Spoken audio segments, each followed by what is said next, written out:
Uh, Good morning, everyone, and welcome to our webinar on how to work with professional moderators to enhance your event.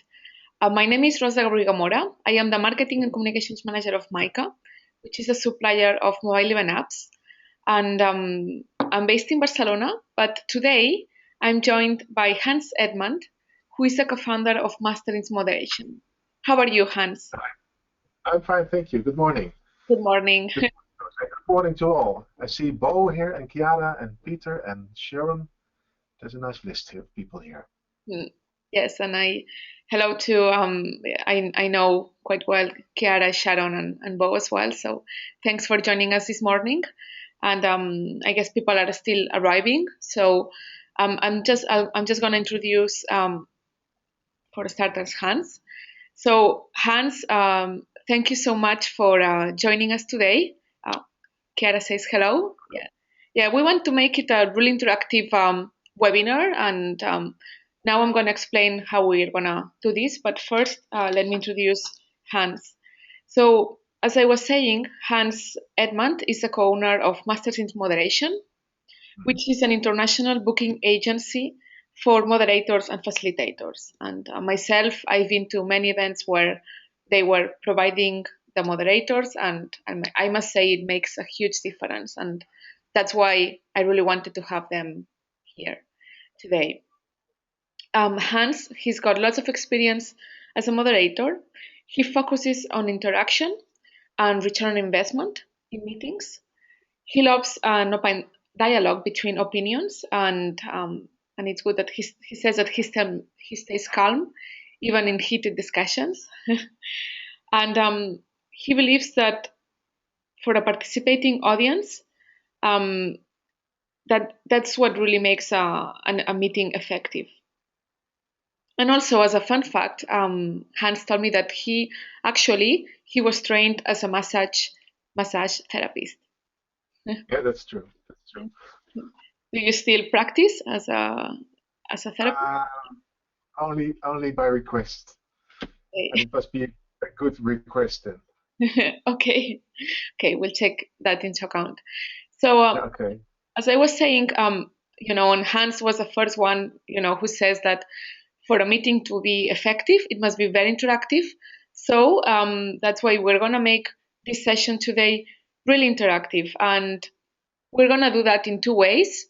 So, well, as you can see, both Hans and me are sharing our webcams, and then we want all of you, the attendees, to participate, to answer questions, to ask questions, to say, well, we have a comment now from Bo saying that he would like a massage. I'm trying to respond, but I can't find the button here. Okay, let's make an appointment, Bo. Okay. Yeah. So you can do it in two ways. So you can either send your questions as text in the questions panel that you have in the control panel, or if you want to speak, you can also use a microphone. So in the GoToWebinar control panel, there is an option to raise your hand. So when you want to say something, please just click on raise hand, and then I will activate your microphone. Okay, and I believe this will make it much more interesting for all of us. And yeah. Can we do a test there, Rosa? Can everybody say hi through the microphone? Good idea. So I'm gonna unmute you all, and I'm not sure if all of you. Okay, yeah. Let's see. Mhm. Okay. I'm not sure if everyone has got a microphone, but if you do, please activate it and say hello. Okay. Hello. Hi there. Hi, Rosa. Hello. Hi, good morning. Hi, Bo. So maybe we can do a quick introduction if you can say your names and where you are this morning. Hello, my name is Sharon Ashton. I'm joining from Paris, and I represent Eurodis, the European Organization for Rare Diseases. Good morning, Sharon. How's the weather in Paris? Cloudy, overcast. Cloudy, the same as here in Holland. It's autumn, right? That's right. Okay. Welcome. Peter, are you there? You see, Bo was raising his hand. Hi, Bo. Hi, good to see you. I'm Bo from Denmark, Bo Kruger, and I have a company, Moving Mind, specialized in engaging people, and I've seen both of your works, and you do a splendid job, both of you. Thank you. Thank you. Nice to hear you, Bo. I can't see you now, but I think we'll be meeting each other at the IBTM, right? Yeah, for sure. Okay. Okay, let's make a massage appointment there. I'll walk over your back. Yeah. Okay, and we have some people saying that yeah, their microphone doesn't work. So in that case, you can just type in your question. Yeah, from the that question works. panel. We heard from Chiara. Aisha, are you there? Yeah, Good morning. Where are you calling from? from Paris. From Paris. Also, Yeah. are you near Sharon? I'm in 19th area in Paris, and it's still cloudy in Paris. Okay, okay. So you're close to Sharon, and we're connected by the internet now. Yeah. It makes Europe a small place, right? This technique. Yeah. Okay, so maybe So I think we should start with talking about how a professional moderator can enhance your event. And if I were to tell you that, I would be talking for my own parish. So maybe it's better that I reverse the question and ask you, do you have any experience with professional moderators, and where do you think they make the difference or should make the difference? yes. So now, if you can think of exactly how moderators can make a difference, how can they make or break your event? Think about it, and then when you want, just talk or raise your hand or type in your questions in the questions box. First, maybe I'll just get started. I'll talk about my experience, and no, before I think I didn't put that much thought into thinking that a moderator was really could make a big difference in events. From what I knew, I thought, your role was just to introduce the speakers and to make sure they finished on time. But after seeing you working, I see how really you can steer conversations, how you can really set the tone in a room. And True. yeah. Okay, we have a comment from Chiara. She says that a moderator makes a difference to get the audience involved and lead the discussion in a more constructive way. Yeah, I think that's very true. I think, like Bo said, his company is about involving people. A moderator is also involving the audience to the content and the relating the audience to the speakers.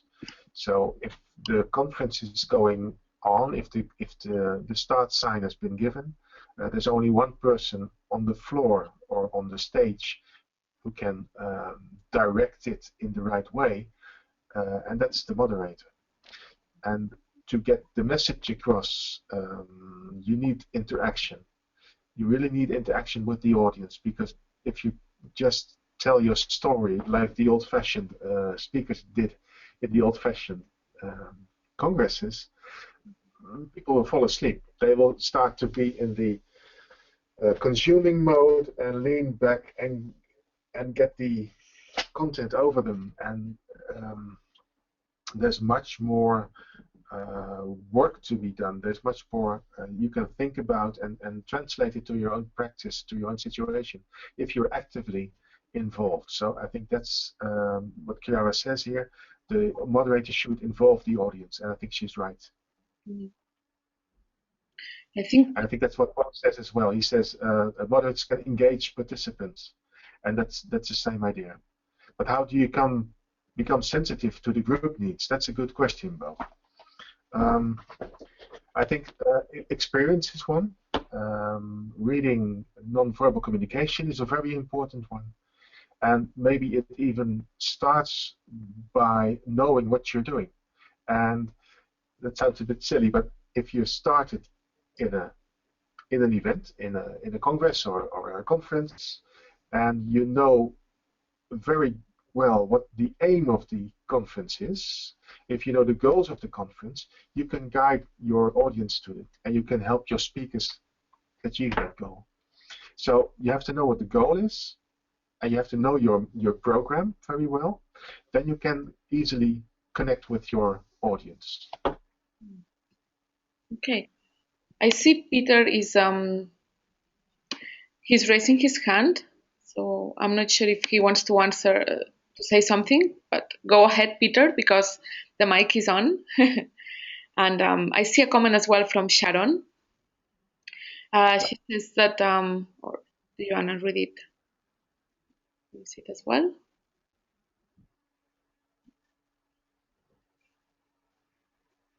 Yeah, so okay. Yeah, what Sharon is saying is that the moderator should ensure the red line, the theme, and keep it all together. That's true as well, Sharon. And your program, of course, helps in that. Chiara is saying that the organizer should brief the moderator very well, which is a good remark, because it starts in an early stage. If you're early connected to the event as a moderator, you can help build the program as a meeting designer, and you can also brief your speakers and brief your panelists and brief all the people that have an active role during the event. So working together in the close range is very important. Many speakers talk too long, Bo says. True. So I guess a simple thing as timekeeping is important. That's true as well. I don't know if you can all see me, but what I bring to conferences, and this is one of my secrets, is I bring clocks. And I put them somewhere where nobody will notice them, and I can see them. So I don't have to look at my watch, which is a very unsympathetic gesture, I think. And from the corner of my eye, I can see the clocks. And that's my way of time management. And of course, I always use, do you have an example here?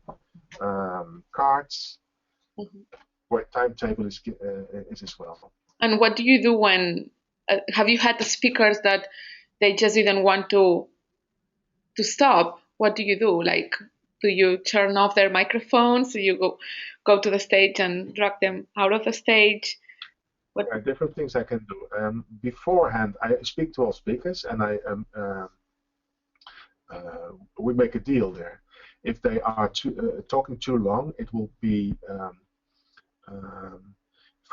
they will be using up time from the next speaker, and then I don't think they want that really.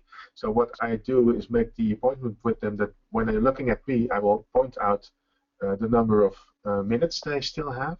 If they don't look at me, I stamp on the ground, for instance. And if they refuse to look at me, which sometimes is the case, I will stand up. I will walk to them. I will stand next to them. And if they still don't want to end their presentation, I will help them. What's important is that they should be respected as a speaker. And if they use up too much time, they still should be treated in a respectful way. So I could ask the speaker, what is the main message that you still want to get across to the audience? What is the advice, or give us some tips, or what's the main question or dilemma? And so I take over interviewing. So they get the respect from the audience, and we still stay within the limits of time. That's a very wise way of doing it. Yeah, absolutely. Yeah, it's a nice way of doing it, I think. Yeah, of course. Yeah, as you say, the speaker doesn't get offended, and he True. doesn't get embarrassed in front of the audience. Yeah, true. Because when I would offend him, or I would signal by nonverbal communication that I don't like this speaker talking too long, it will be it will devaluate his message. People will believe him less. So I should treat him with respect there. And afterwards, after the conference, I can curse and I can scold, of course, but never on stage. But maybe it's nice, Rosa, if you show us the equation here. Yes. So we're talking about how participants can be engaged, and we're talking about how we can ensure that the red line or the theme is kept. And we made a nice mathematical equation for that. And I think you can all see it now. Yes, we should be able to see it. So what it says here is that a successful meeting is made up by your goal, the goal of the meeting, multiplied by the meeting design, and multiplied by the moderation. And they're not equally important. I think the most important thing is to get your goals straight, to really, really pinpoint your goal. So that's something that you do as well, Rosa, with the ROI of meetings. So you have to pinpoint your goal before the meeting is programmed, before the meeting is designed. If your goal is clear, you can make your program. And if your program fits the goal, they're a nice match. And the whole program could be made into a time that fits the goal and helps the speakers and the audience achieve that goal. And as said in the beginning of this webinar, when the start sign has been given, there's only one person on the floor that can redirect it if necessary, and that's the moderator on the stage or in the venue on the floor. So in a ratio of 10 to 5 to 2, in which the goal is most important, it stands for 10, meeting design for 5, and the moderation for 2, you can reach 100%. So if your moderation is not good, and it's not 2 but it's 1, you can only reach 50%. Wow, of the potential of the meeting, let's say. Yeah, true. And if it's a bad moderator, it's the face of your event at that moment. So a bad moderator can break down the effect of your event completely, even if there's a terrific design and a terrifically sharp goal. So if it makes 0, then you've got nothing, and all your investments are for nothing. Wow. So this is a nice little equation here that you can use for that. Yeah. So look at your goals, make a nice meeting design that helps achieve your goals, and put in a professional moderator or an expert moderator. It doesn't necessarily have to be a professional moderator, but it could also be someone from your company. But it has to be good moderation. It has to be fitting in the goal. So you're saying that even if everything else at the event is perfect, but you don't have a moderator, or you have one that's not good at all, everything else will be wasted effort. Yeah, true. And we all know that there's a lot of effort put in events beforehand, in the organization, in the preparations. There's a lot of money in it as well, so it would be a waste of time, waste of energy, and a waste of money if you don't get the most out of it. Okay, so maybe now we are already 20 minutes in. Well, we have actually, let's first, I see there is a question from Bo. He asks, what should the balance be between speaking and engagement? Depends on the goal of the meeting. and it depends on the style of speaking. I think as any speaker, every speaker should be engaging. And if you have to get information across, you either brief beforehand, so send them an email before the event is coming, or have the speaker give his message within a short period of time. So let's say a speaker could speak for 10 minutes, or maybe for 20 minutes at the most, and they should tap into the needs of the audience. So what they could do is ask at the beginning of their speech, of their presentation, what the audience wants to learn from them. So they can tap right into the needs of the audience. So if Bo is asking what the balance should be between speaking and engagement, I think the engagement should have the most weight, but there can also be engagement in the speaking itself. Okay. Okay. Was that an answer to your question, Bo? Do you think that depends on the topic? Because I find that sometimes when, let's say, when the topic is quite difficult and you need someone who is an expert in the topic to explain it, as opposed to topics where more or less everyone can have an opinion or have had some experience. Do you think that that could make a difference in the balance between speaking and engagement?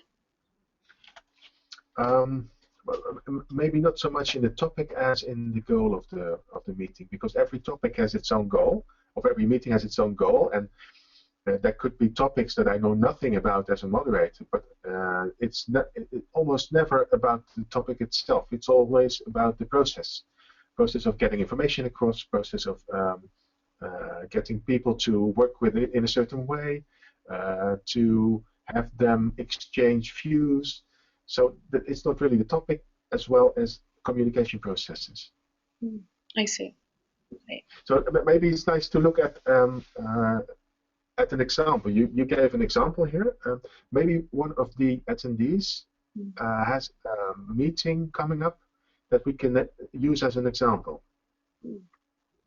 Does any one of you have a meeting coming up that we can use as an example?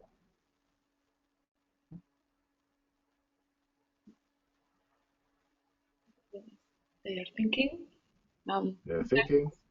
Peter has raised his hand. Chiara says if we can repeat. Yeah. So, do you have an example of a meeting coming up soon that we can use as an example on how to work with a moderator and how to brief him or her? That's the question. An example of a meeting that you have coming up, a conference or event.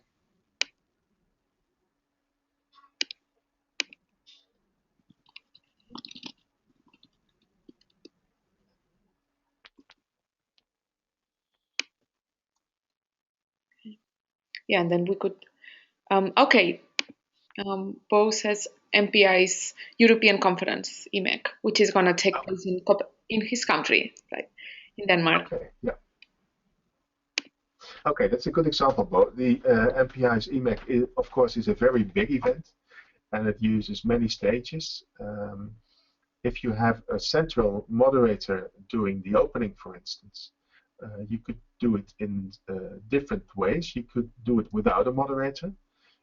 Like we saw at the Fresh conference, where Maarten van Neste did his own presentation and his own presenting all the different aspects of the Fresh conference of the whole 3 days. That could be me. That could be a possible style. I see here that you will be the moderator there. So I think you have to know for certain what your goal of your place in the program is. Will you be opening? Will you be doing plenary sessions?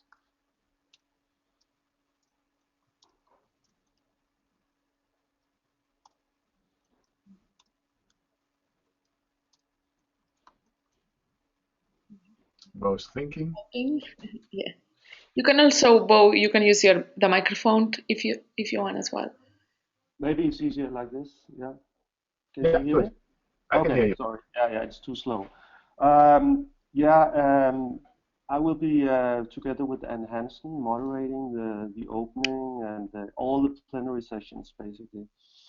Um, Her consideration is that we like to engage people a lot and do it different from what people are used to.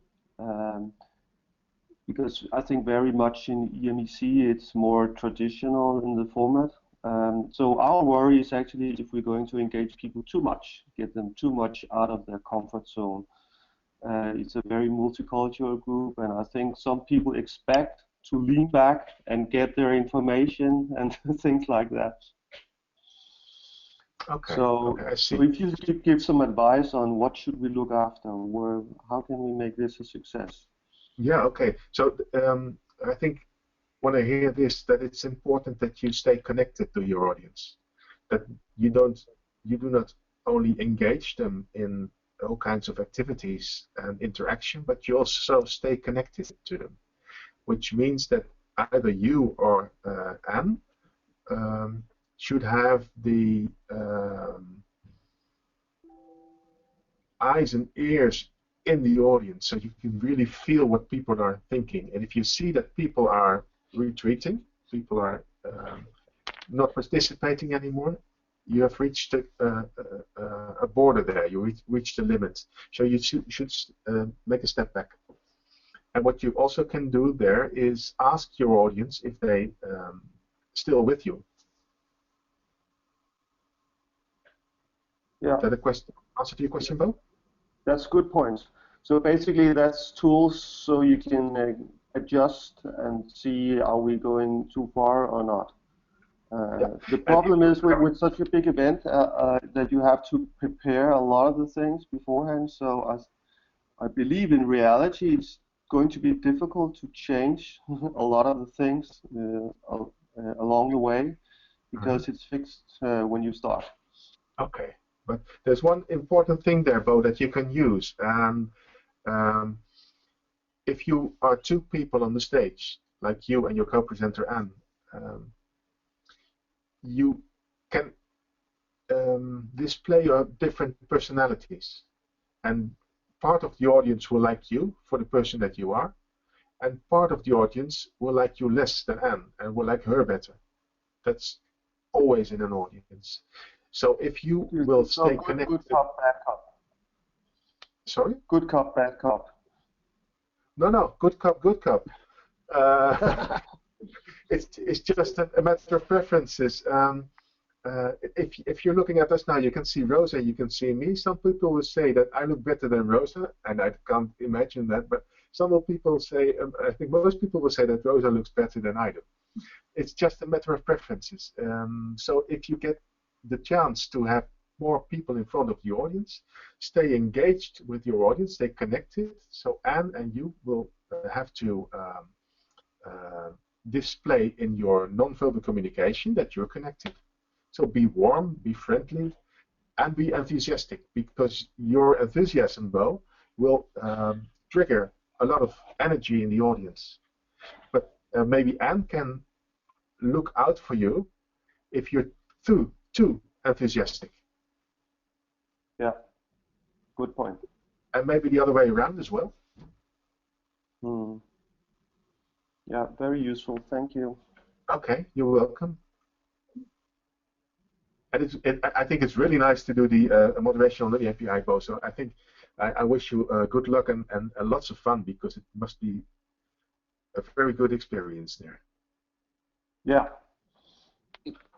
You tried it? Have you facilitated EMEC? Have I facilitated, sorry? Have you facilitated EMEC? The European Conference of MPI. Yeah, no, never. Okay. No, okay. They can call me next year. Yeah. So I think you're a very good moderator there, Bo, and your enthusiasm, what you bring to this audience, when I connect it to the equation we made with the goal and the meeting design, if the goal is clear, I think you can be the enthusiastic moderator that helps people get to that goal. So your message here is interaction helps, and interaction is fun. So you're the right moderator there. If you would put me in front of that audience with that message, I would do not so good as you can. So it's a matter of choice. And I can call myself a good moderator, but that does not mean that I'm a good moderator for every event. No, They're so very... I've been playing a lot of theater, and I've seen that people can be good in many different ways. So one thing I think about talking about energy is that's a tool I use a lot, my own energy, but I'm also afraid sometimes to be too much, as you said. Yeah, and I don't know how really to find out. Maybe it's just like that some people like it and some don't. So. What we like to do is, I don't know if you can see, but I've got some cards here. We played it at the FRESH conference, and we'll do it again at the MPI, or at the IBTM if people will attend there. What you can look at when you're looking for a moderator is you can either look at personality. Is that visible, Rosa? Yes, it is. You can look at skills. What skills are needed for this moderator? If there are lots of interviews or panel discussions, you should know how to do that. The type of event is important. Don't sign me up for an award show because my energy is too low for award shows.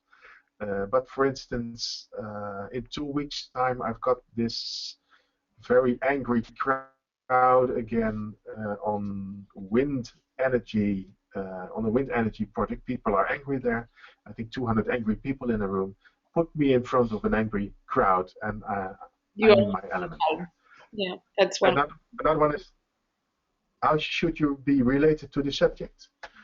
If it's a medical convention, maybe there should be a professor and an expert in front of the audience. And you can explore all these 4 different criteria in depth. So if the style is, if you want to have an enthusiastic moderation, should it be entertainment, or should it be high in energy, or should it be dynamic in energy, so you can be high and slow and high in energy again? So that's different questions to the same theme. So what you're saying is that is not a one size fits all. So for every event, you will have to use those criteria to choose the right moderator. But that doesn't mean that you can always be the same. Even if you especially like someone, it doesn't mean that she's not the right moderator for every single event. True. And it's not about the moderator. It's about the goal of the event. So you should choose the moderator that helps achieve the goal of the event. And that can be in the skills, in the personality, in the experience they have with this topic, or in the type of event itself. For a small event, you need different people than for a big event. Some people will not be able to cope with 2,000 people in an audience because it's too big a crowd. Some people will not be able to work with 5 or 15 people in a small group because it's too small and their gestures are too big. They're used to big stages. So it depends on your experience as well. That's very interesting. Yeah, that's right. Okay, we have around 10 minutes left, so maybe we can discuss what's the best way to work with a moderator to ensure that exactly that we will get 100% in this equation. Well, we already talked about the moment that you call in the moderator, which is in the old-fashioned way, maybe a day before the Congress, because they were only asked to do the presentations or let's say the announcements and keep time. But as a moderator could do much, much more to achieving the goal of your event, you should have him or her called in early in the process. Okay, how early would it be? I think maybe even before you decide to which venue you're going to use, or which speakers you can use. And maybe not all stages can need a very intense cooperation with the moderator, but it helps when you are connected early. So you can talk about the goal and talk about the goal of the meeting again, and maybe after that you can talk about the goal of the meeting, and maybe together you can decide what the goal of the meeting is, because there a lot of time, slow time will be engaged at the very beginning, after your idea of a meeting. And when you've set the goal, that's my experience anyway, when your goal is very clear, you can move fast to the end. So your program will follow the goal. It will become clear what the elements in your program should be when your goal is clear. So every investment you do in deciding what the goals of your meeting are helps you make the program, helps you make the meeting design, and helps you in the way, in the style you want the meeting to be held. Okay, that's I as I say, I have also lots of experience where literally the day before, the event organizer was calling a friend, oh, please, could you moderate this conference for me? Yeah. Yeah. I mean, I've seen it so often. I wonder, is that the same experience with people that are here today in this webinar? How far in advance do you engage with the moderators? What's your experience? So, or to say it in different words, when do you start working with a moderator during your events, at your conferences? So, again, if you can write your answers in the questions panel, or you are welcome as well to use the microphone. Okay. So, months in advance, there is someone saying. Yeah, that's a good moment, I think. Does anyone have another opinion on that?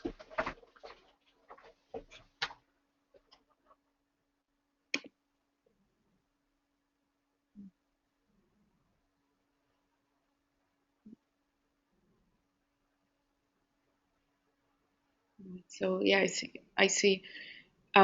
Bo says that he's often hired when a lot of the program is already fixed.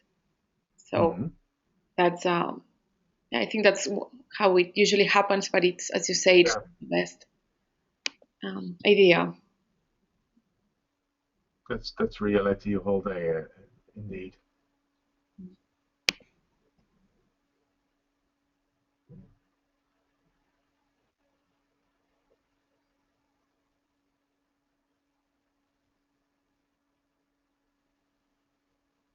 Oh, that's interesting. Chiara is educating the organizers of the meetings to become good moderators.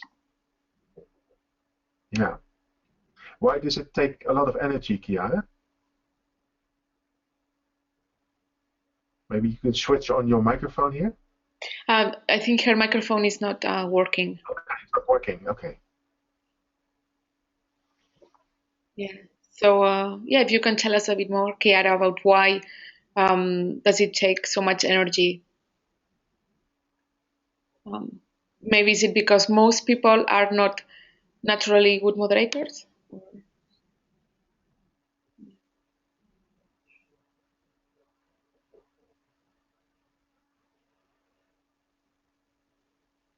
Okay, so you're yeah, true. Yeah, that's what I understand. So it takes a lot of time and effort to get these organizers into the goal of their own meeting. And I think that has to do with personality or style. An organizer is good in organizing, and maybe that's what they should be focusing on.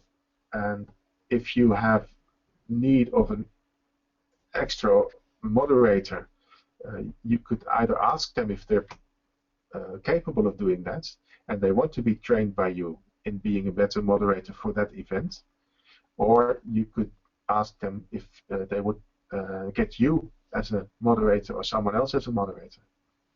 Because it's a pity for all your effort, all your energy put into training this organizer if it's not really going to work.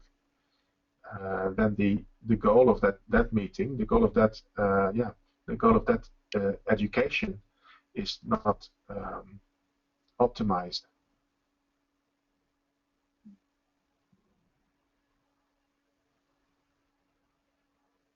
So Chiara, what did you? Okay, another question here from Aisha. I want to ask you, Chiara, in just a moment. What did you pick up in this webinar? What did you learn here?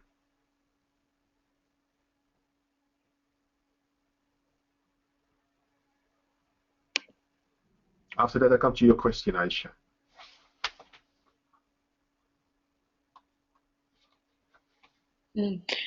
But Aisha, she talks about web event. Is that a virtual event or like a webinar like the one we're doing now?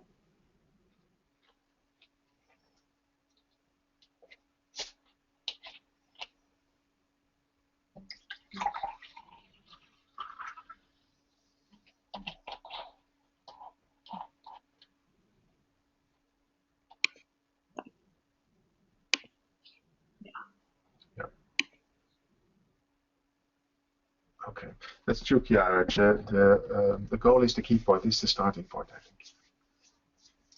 Okay, your question, Chiara, Aisha. For a webinar or a live web event, you should have someone who's not afraid of technique. That helps, because almost always things will go wrong, but it depends on how big you make that problem, how big you make that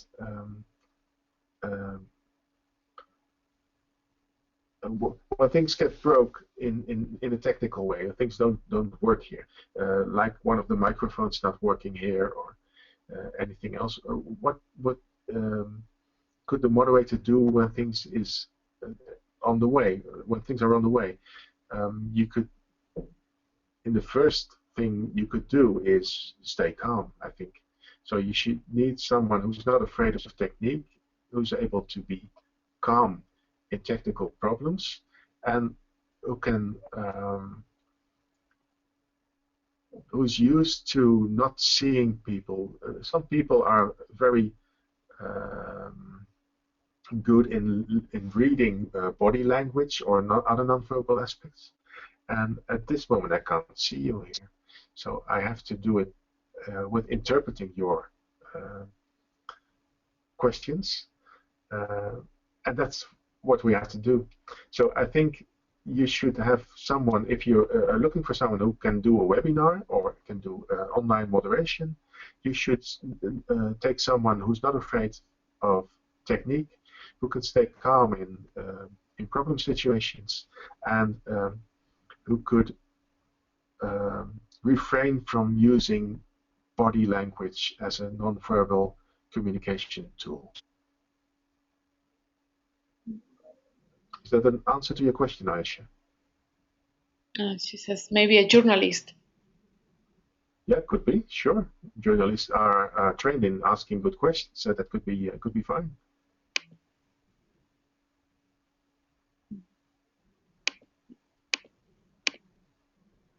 Thanks. And there is a question from Bo.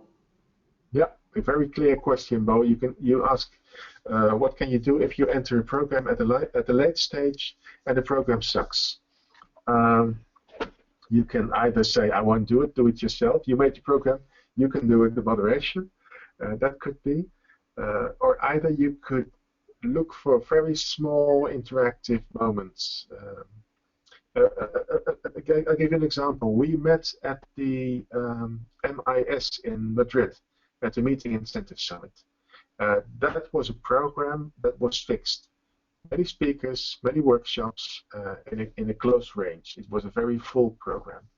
So what we did there was, together with my co-host Natalia Barrero, we met the day before, and we used, I think, 4 hours of time to get into the fixed program and make some space for 30 seconds of interactions here, asking the people in the audience a question there, give a little dilemma to the audience so they can get their brain moving before the next speaker would come.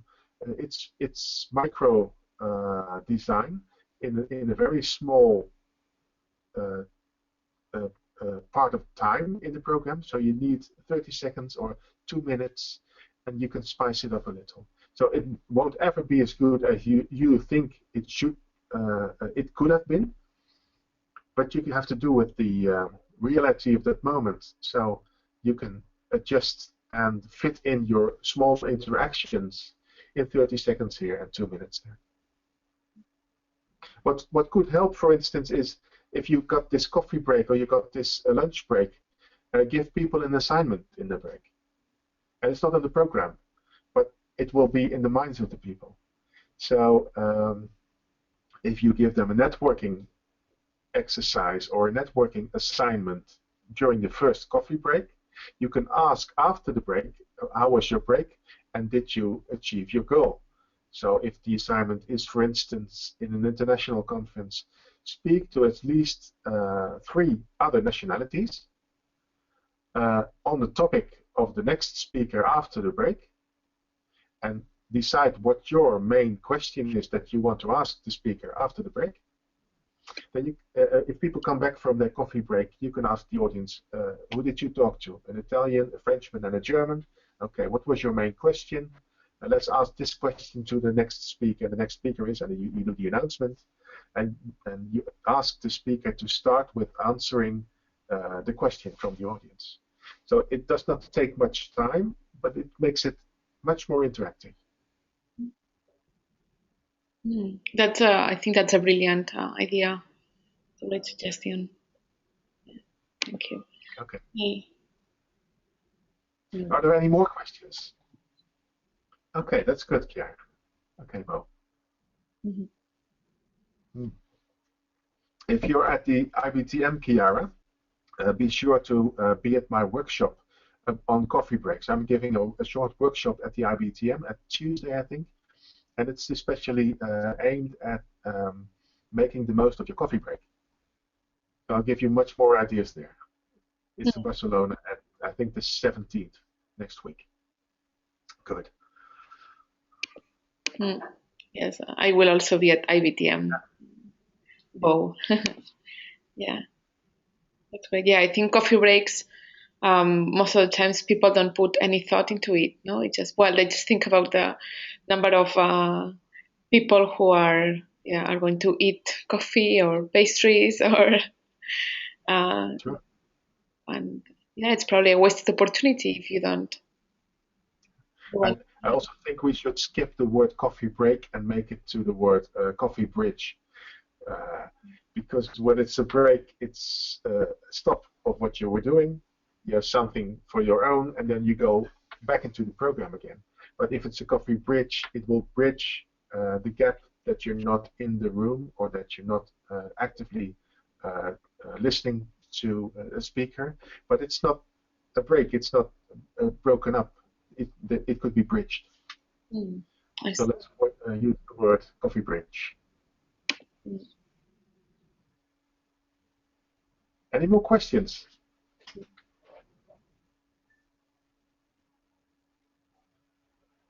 Yeah, it's good for the supporters as well. True.